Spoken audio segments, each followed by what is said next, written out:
এরপরে প্রশ্ন হলো, কোনো ব্যক্তি যদি মৃত্যুর আগে পরিবারের নির্দিষ্ট কোনো সদস্যকে নাম ধরে ওসিয়ত করে যান যে তুমি আমার বদলি হজ করবে, তাহলে কি ওই ব্যক্তিরই হজ আদায় করতে হবে, নাকি অন্য কেউ হজ আদায় করলেও হজ আদায় হবে?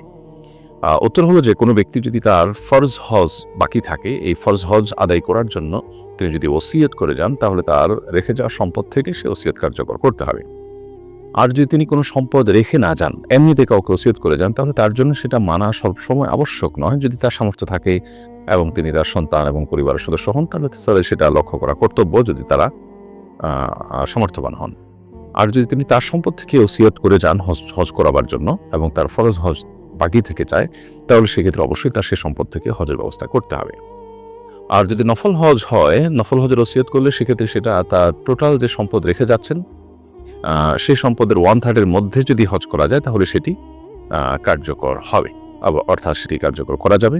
আর যদি 1/3 বেশি টাকা লাগে, তাহলে সেক্ষেত্রে সেটা কার্যকর করা জন্য ওয়ারিসদের জন্য আবশ্যক নয়। এবার আসি মূল প্রশ্ন উত্তরে, যে ও ব্যক্তি মারা যাওয়ার আগে ওসিয়ত করেছেন যে অমুক আমার পক্ষ থেকে যেন বদলি হজ করে।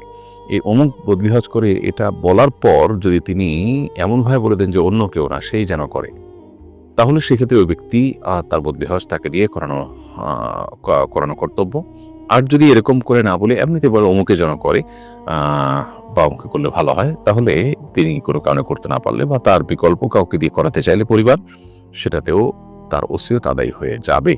তাহলে এখানে ভাষাগত একটা পার্থক্য আছে। যদি বলা হয় যে অমুকে যেন করে অন্য কেউ না, তাহলে সেক্ষেত্রে সেটা রক্ষা করা যতটা কর্তব্য, আপনার শুধুমাত্র অমুকে যেন করে বা অমুকে বললো তুমি করিও, এটা বললে বিষয়টা ওরকম আবশ্যক, তার জন্য করাটাই আবশ্যক হয়ে যায় না।